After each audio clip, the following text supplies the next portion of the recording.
Looking for a guaranteed way to create content that resonates with your audience? Start a podcast. Interview your ideal clients and let them choose the topic of the interview. Because if your ideal clients care about the topic, there's a good chance the rest of your audience will care about it too. Learn more at sweetfishmedia.com.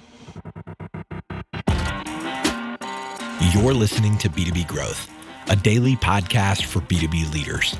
We've interviewed names you've probably heard before, like Gary Vaynerchuk and Simon Sinek, but you've probably never heard from the majority of our guests. That's because the bulk of our interviews aren't with professional speakers and authors. Most of our guests are in the trenches leading sales and marketing teams. They're implementing strategy. They're experimenting with tactics.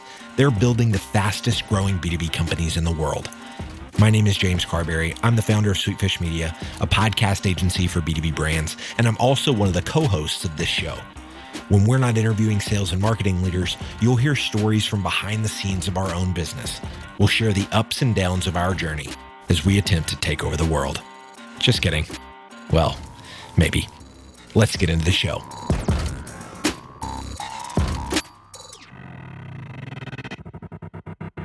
Welcome back to B2B Growth. I'm your host for today's episode, Logan Lyles with Sweetfish Media. I'm joined today by Michael Korch. He is the head of marketing over at Full Circle Insights. Michael, how's it going today? Hey, Logan. I'm doing really well. Thank you. How are you today? I'm doing fantastic. It is a pleasure to have you on. And we're going to be talking about better reporting and attribution throughout your marketing efforts today. Before we get into that, though, I would love for you to share with listeners a little bit about yourself and, maybe what you and the team at Full Circle Insights are up to these days. Yeah, thank you. So it's great to talk to everyone. Thanks so much for joining today. So I'm a practitioner that has gone to the other side. So I'm one of those 7,000 companies that Scott Brinker talks about that has a MarTech solution. Right. And I've actually, for the last 10 years, I've been a demand gen marketing ops person at a number of companies you may have heard of before, like Tableau and Isilon and Cumulo here in the Seattle area. Before my 10 years in demand gen, I spent 10 years in product marketing, so bringing new products to market. And I've been a Full Circle customer, actually, 3 times. And it's a great solution. It's native to Salesforce. But most importantly, because it's in CRM, what I have found it really helpful for is sitting side by side with my sales brethren. And we're all looking at the same reports and dashboards and helping to figure out kind of what's working and not working, and then how do we make it better. So, Full Circle Insights is a software company. We're kind of a pioneer in the funnel metrics and multi-touch attribution area. Been around about 10 years. It's a native Salesforce app. We're on the Salesforce platform. We work with all different marketing automation systems, and digital as well as offline. And it just gives you a way to kind of see what's working in sales and why. So being able to measure all of your marketing programs as well as sales programs and be able to better manage your spend, make sure that you're doubling down on the programs that are working and pruning away the things that don't work, and kind of best maximizing your budget. Yeah, absolutely. Well, Michael, I always love to hear stories like that where someone is a customer and then joins a team. It just seems like, then that passion for the problem that's being solved by the company and by the product really gets carried over, whether you step into a sales or a marketing role or whatever the case may be. Now, something you touched on there, figuring out what's working and why is actually where I would like to start part of this conversation. The old saying of, I know half my marketing is working, I just don't know which half that is, has led us to, historically now for a bit, fear of missing out on our marketing data. But you've seen this shift kind of beyond FOMO a little bit with some of the marketers that you're talking about. What's this shift that you guys have been talking about internally a little bit on your team? Yeah, you're exactly right, Logan. What we've seen is that, any marketer that shows up and either at their quarterly business review or just at a regular cadence with their own team, and when they get asked, how's it going? How's program X or campaign Y? And they kind of shrug their shoulders or say, well, kind of like this and kind of like that, you're going to get shot out of a cannon. That's from a digital perspective, and the underlying MarTech platform that we have, like things are very measurable now. And for you to just use kind of the vanity metrics of clicks and opens or engagement and not be able to connect to pipeline and revenue and moving the business forward, that's a non-starter. So what comes with that, though, and being an old guy that I am, and remembering when I graduated from college with a finance degree, I understood how, a present value and future value, and I understood all the formulas, but the idea of behavioral finance was really new, and the why. There's kind of a similar thing that happens, I feel, in marketing analytics as well now, where you can measure to the nth degree and show which programs and vendors and campaigns are working, but you don't always know necessarily the why, or there may be even resistance. So we kind of call it moving from FOMO, that fear of missing out, to FOFO, which is fear of finding out.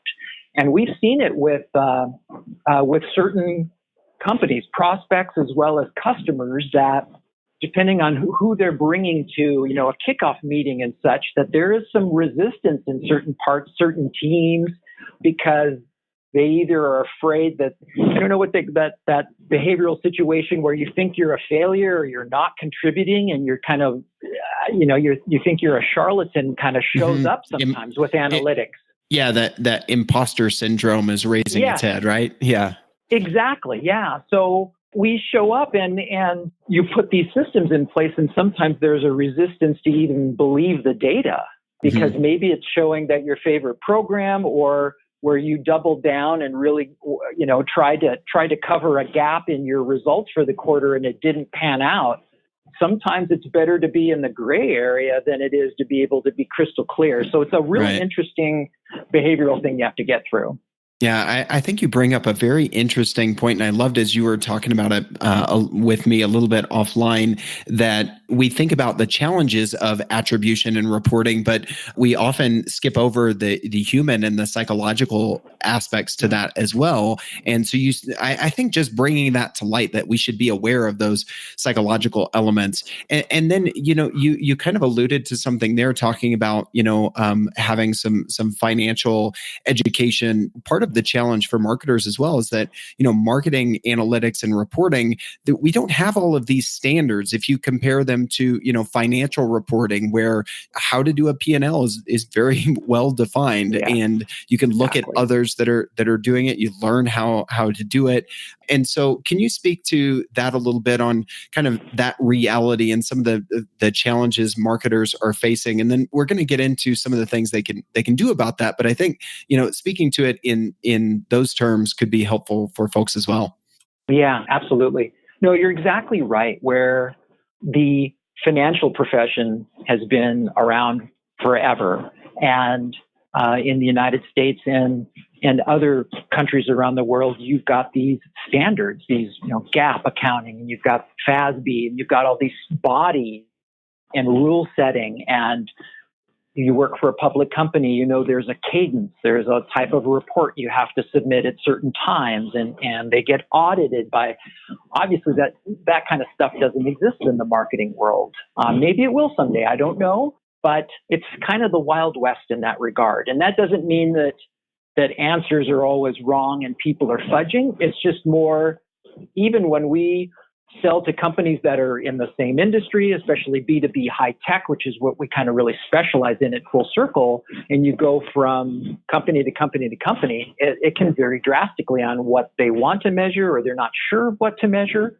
The second thing is a challenge is that if you look at the scope in B2B marketing and the demand gen and the marketing ops team, they're measuring now, it's really the group that's measuring the full life cycle of a customer, from initial engagement through the courting phase, buying, and then post-sale. And are they getting trained, and are they engaged in using all the features? Is the renewal going to be easier, and so forth? It's just the goals vary tremendously from a measurement perspective throughout that life cycle. So it's a lot to take on. And if you're part of a small team, and I've been at 3 or 4 smaller companies that were well-funded and grew fast. But when you're part of a 5-person or a 10 or even a 15-person marketing team, to cover that whole life cycle and to be able with confidence and clarity stand, in front of your peers and your managers saying, this is exactly what's happening at the top of the funnel and mid-funnel and bottom funnel and post-funnel into advocacy and stuff. That's not easy to do. So, there's some grace that you have to kind of crawl, walk, run there a little bit. Right. The direction that we typically give for when there's concern about covering that whole gamut is to start closer to pipeline and revenue. Really start there where you typically have a good data set. And if you're with a company that's been in the market for a while and you have closed won business and closed lost business, you have a data set you can start with and then start going backwards up the funnel as you improve your analytics. But that's a good way to really make sure that you have things set in a certain way and correctly. In B2B, sales and account management communications happen via email. You might be familiar with email tracking, sending an email and knowing if the person on the other end opened it or not. The problem is most tools fail when you send an email to multiple recipients. Oftentimes you get a message that says someone opened your email without knowing exactly who. Today's sponsor, Focus.io, helps sales and account management professionals with per recipient email tracking, so you can identify who actually opens your emails or clicks the links that you send. Focus.io brings a ton of other features to Gmail and G Suite too, like automated follow-up to leads who don't reply, integration with Salesforce and other CRMs, bulk email campaigns, and much more. All of this without ever leaving Gmail. Sound like things that could make you more productive? We have an exclusive 25% lifetime discount for B2B Growth listeners. To get your discount and learn why so many inside sales teams love Focus.io, head over to Focus.io/growth. That's V as in Victor, OCUS.io/growth. Just think Focus, but with a V. When you sign up, you'll enjoy a 25% lifetime discount on select plans. All right, let's get back to the show.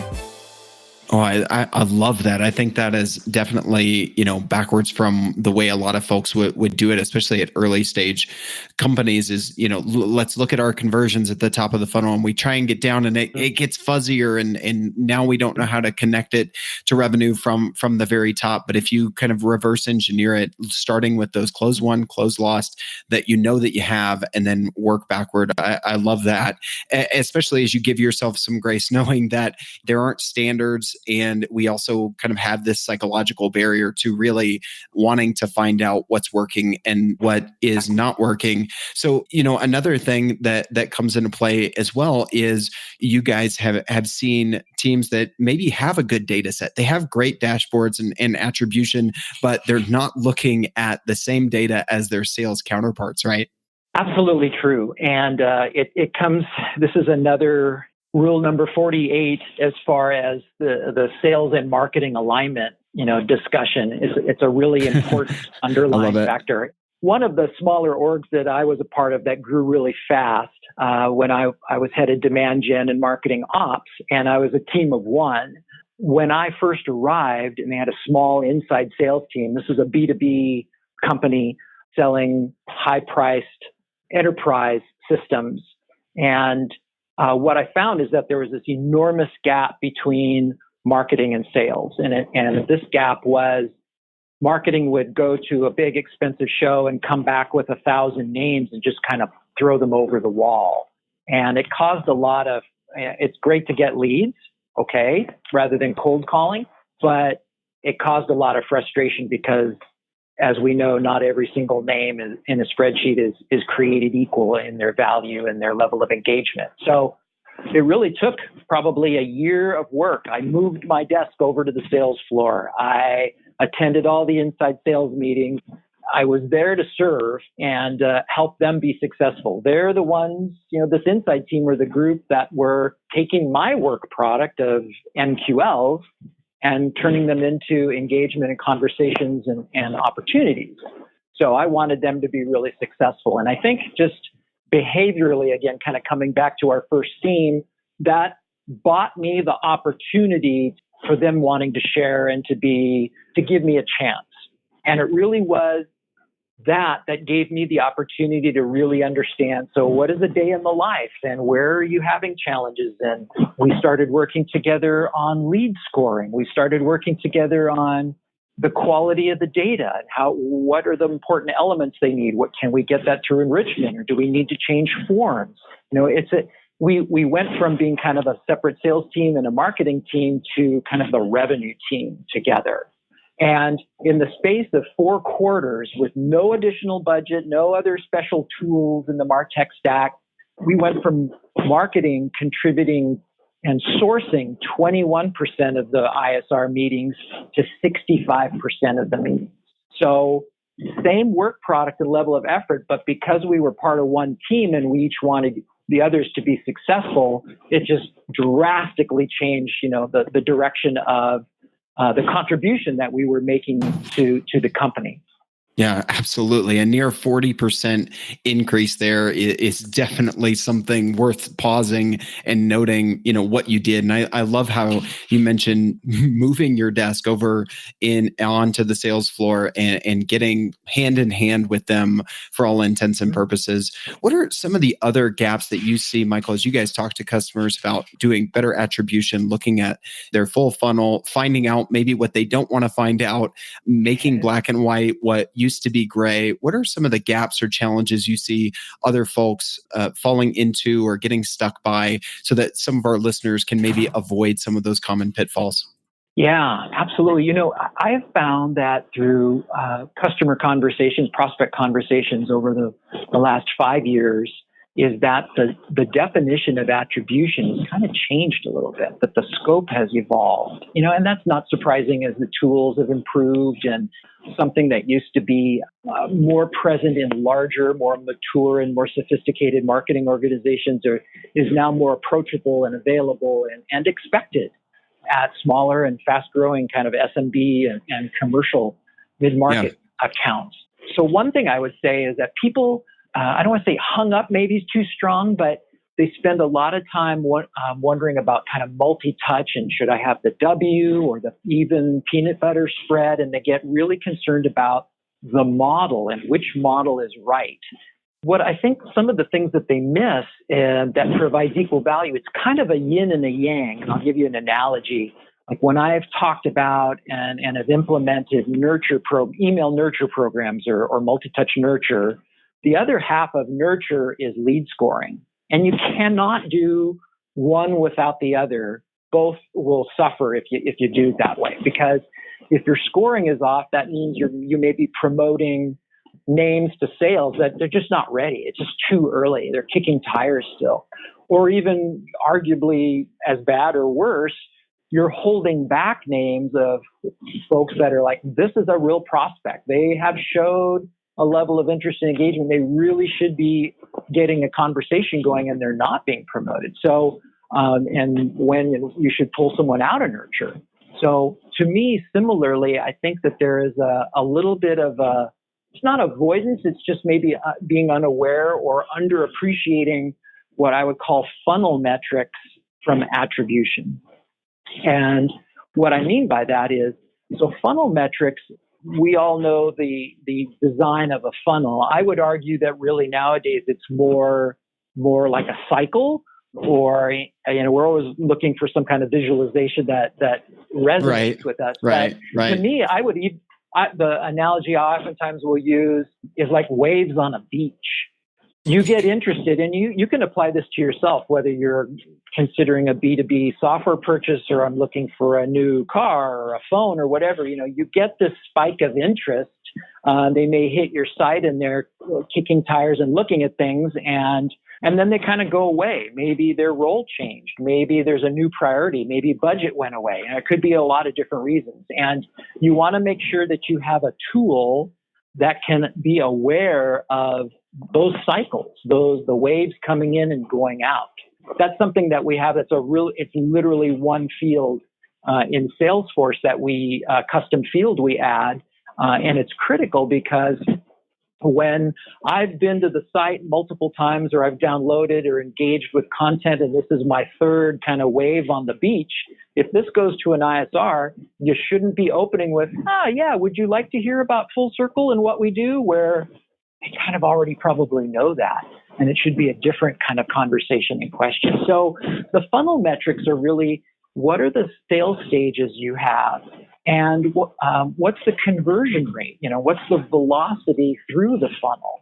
Because it's one thing to see closed won deals and then looking back in time and like, this is awesome. What did they do to become closed won? Where are the different pieces of content they've consumed, the shows they went to, the conversations they had, and looking at their path? You can also stand at the top of the funnel and look down and say, what are the paths that are proving successful of becoming conversations, becoming opportunities? Where are we having fallout? Where are we spending a lot of money and they're not converting? Or where is it just a lot more work to get someone to take a meeting when they've come through, I'm making up the story, come through social, but when they come through an online chat, they always take a meeting. Let's do more of that. So you want to have both of those in your system so that you can in real time, in quarter, look and you want to approach kind of what sales does every day. And that is, here's our linearity. These are our targets for the quarter. We think that we are gonna make it. We're gonna over deliver. We're gonna under deliver. Marketing should be doing the same thing. Marketing should not arrive near the end of the quarter and go, oh shoot, what happened? It should be a weekly, and certainly in some organizations I've done stand-ups on a daily basis when we've rolled out certain campaigns and how the conversation's going. And so I'll stop there, but that's, no, this is all great stuff, Michael. And I love the very specific, well, what about this and how about that? And maybe think about this connection as you think about how you build your attribution model and your dashboards that you're looking at all of this. I think it comes with a lot of insight. And I love, the story that you shared there of increasing your effectiveness on the team by better aligning with sales. So, we've talked about some very specific things, ways that people can better go about their attribution, as well as some of the psychological factors that might be affecting us that we're not necessarily thinking about. So I think bringing those to light in this conversation as well is going to be really helpful for listeners. Michael, if anybody listening to this would like to stay connected with you, reach out, ask any follow-up questions. You've been a wealth of knowledge just in about 20 minutes here already. What's the best way for them to reach out or stay connected with you? Yeah, I would love that. I always love talking with fellow practitioners and bouncing ideas off. And I would love to share. You don't need to hear any more war stories from me, but I love to listen to the areas that you're trying to solve for, or where you're having problems, or how to report things out through dashboards and reports, and kind of what are the key nuggets. I'd love to partner with folks and do that. So certainly can come to fullcircleinsights.com. We've got a chat on there. Put your information in there, reach out. Would love to engage that way. You also can find my information on LinkedIn, of course, Michael Korch, that's KORCH.com. And just type that in your browser. It'll redirect you to my LinkedIn, which is always a really long URL. So do that and drop me a note, send me a message. I'd love to meet you. Awesome. Michael, this has been a great conversation. I really appreciate you joining us on the show today. Well, thanks for having me, Logan. It was really fun. Take care. We totally get it. We publish a ton of content on this podcast, and it can be a lot to keep up with. That's why we've started the B2B Growth Big Three, a no-fluff email that boils down our 3 biggest takeaways from an entire week of episodes. Sign up today at sweetfishmedia.com/big3. That's sweetfishmedia.com/big3.